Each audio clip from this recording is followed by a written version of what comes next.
You know that feeling when someone says they miss you, but the way they miss you somehow costs you everything? Yeah.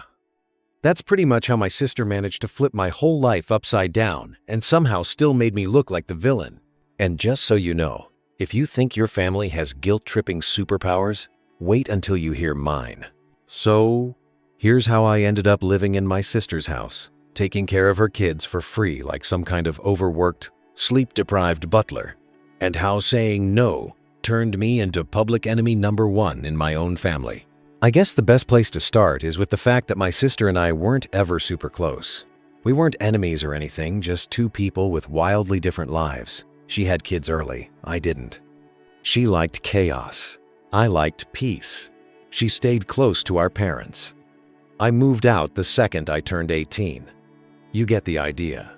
But a few months before all this blew up, she called me out of nowhere. And when I say out of nowhere, I mean I had to squint at my phone because I genuinely thought it was a mistake. We hadn't talked in a long time. Not because of drama, just because some people drift apart and neither one bothers swimming back. But she sounded emotional. Not crying, but that breathy voice people use when they want you to think something's meaningful. She said, "I miss you. I miss us. We used to be close. I hate that we lost that." And listen, maybe I'm naive, or maybe I'm just a sucker for nostalgia, but something inside me softened. Because yeah, I've always wanted to have a real relationship with my family. I've tried. It just never seemed to work. So, hearing her talk like that, it hit a nerve.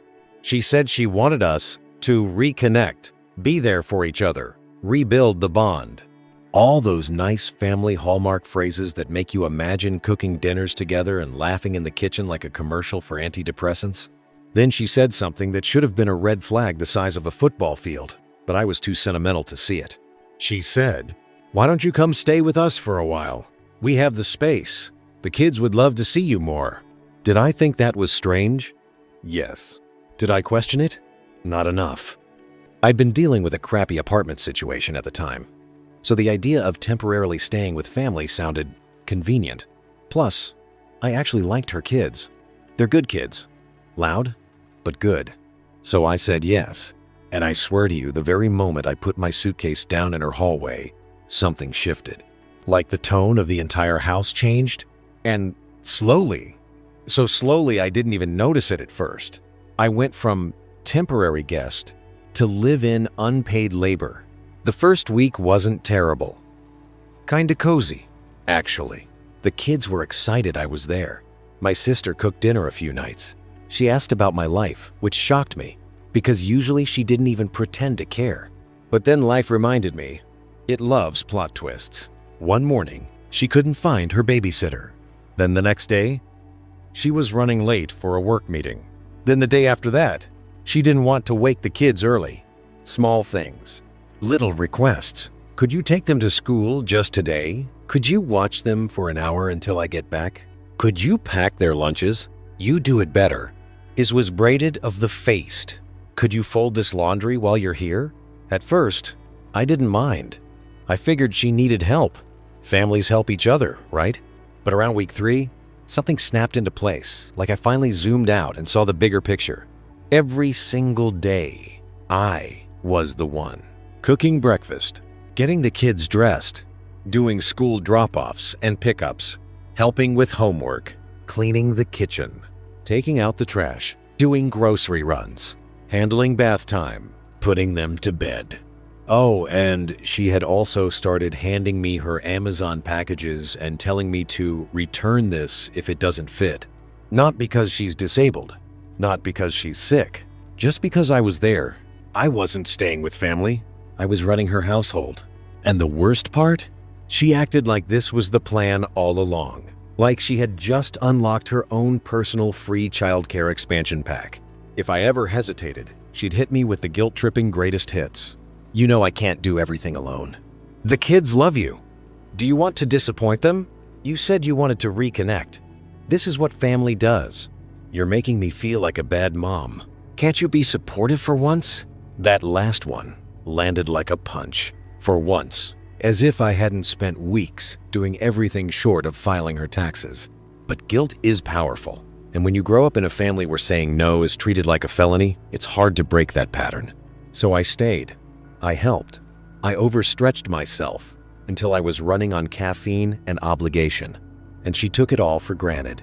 Then came the breaking point, the moment everything clicked and everything shattered. It was a Saturday morning.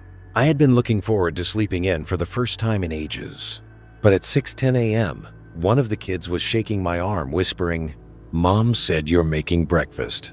Not asked, not suggested, said. I dragged myself out of bed, feeling like I'd been hit by a truck, manufactured out of pure exhaustion. And when I walked into the kitchen, my sister was sitting there, scrolling on her phone like she was on vacation. Legs crossed, coffee in hand, not even pretending to be busy. She didn't say, "Good morning." She didn't thank me. She didn't even look at me. Just, "Oh good, you're up." They're hungry. That was the moment the blinds fell off my eyes. This wasn't reconnecting. This wasn't bonding. This wasn't family healing. This was outsourcing. To me. For free. I made breakfast anyway because the kids were starving, and it wasn't their fault their mom treats motherhood like a team sport she didn't sign up for. Afterward, I told her, as calmly as I could, "I need to talk to you later." And she gave me the most dismissive "sure" I've ever heard. Hours later, when the kids were playing upstairs, I sat her down, and I said everything I'd been holding in. That I felt taken advantage of. That I wasn't a parent, a nanny, or a housekeeper. That I thought I was here to reconnect, not to work full-time in her household. That she needed to start handling her own responsibilities. That this arrangement wasn't fair. I tried to be gentle. I really did. But the way she reacted?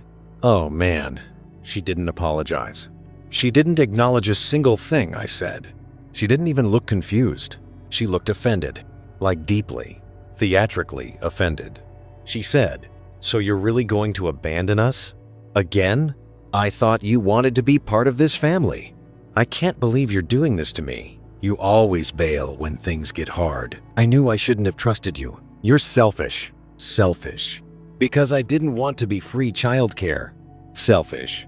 Because I didn't want to sacrifice my entire life to make hers easier. Selfish. Because I had limits. Something in me went cold after that. Because you know what? There's only so many times someone can twist your intentions before your patience collapses under the weight of their entitlement. I calmly said, "I'm moving out." She exploded. Not crying, yelling. "You can't just leave. The kids need you. You promised you'd be here. You ruined everything. How dare you walk out on your family?" And then came the kicker, the one line that told me everything I needed to know. She said, "Who's going to do everything now?" Not, "How are we going to make this work?" Not, "Let's find a compromise." Not, "Okay, I see your point." Not even, "I'll try to do better." Just, "Who's going to do everything now?" Like the only reason she wanted me there was because I was useful. And it hit me hard that she didn't miss me. She missed what I could do for her. My parents got dragged into it, of course, because when something involves guilt, manipulation, and emotional blackmail, they show up like it's their specialty. They called me furious. "How could you walk out on your sister like that? She's doing her best. You should help. Family takes care of family. She offered you a place to stay, and this is how you repay her? The kids love you, you're traumatizing them." They made me sound like I walked out on a burning building holding a marshmallow stick.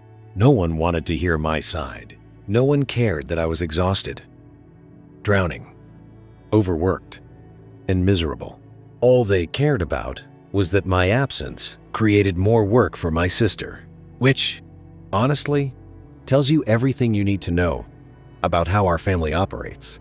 So I moved out. I found a new apartment. It wasn't great, but it was mine. And for the first time in months, I slept peacefully. No 6 a.m. breakfast orders. No guilt bombs. No manipulation disguised as family bonding. Just peace. The kids still call me sometimes, which I appreciate. I make time for them when I can. They're innocent in all this. But my sister? She still thinks I betrayed her. She still tells everyone, I abandoned my family. She still paints herself as a single, struggling mother who was doing her brother a favor by letting me stay. And sometimes, late at night, I wonder if I should have seen the signs earlier, if I should have said no from the start, if I should have made boundaries before she handed me my first stack of laundry. But here's what I do know. Wanting a relationship with your family doesn't mean you have to sacrifice your entire life to earn it. Helping someone doesn't mean letting them drain you until you have nothing left. And saying no doesn't mean you're selfish. Sometimes it means you're finally taking care of yourself. And yeah, maybe I didn't rebuild the bond she wanted, but I rebuilt something else. A backbone. And honestly, I think that's worth more. So if you've ever been guilt-tripped into giving more than you can handle, or manipulated into being the reliable one because everyone else refuses to step up, just know you're not alone. And if you're scared to say no, here's your sign. Say it anyway.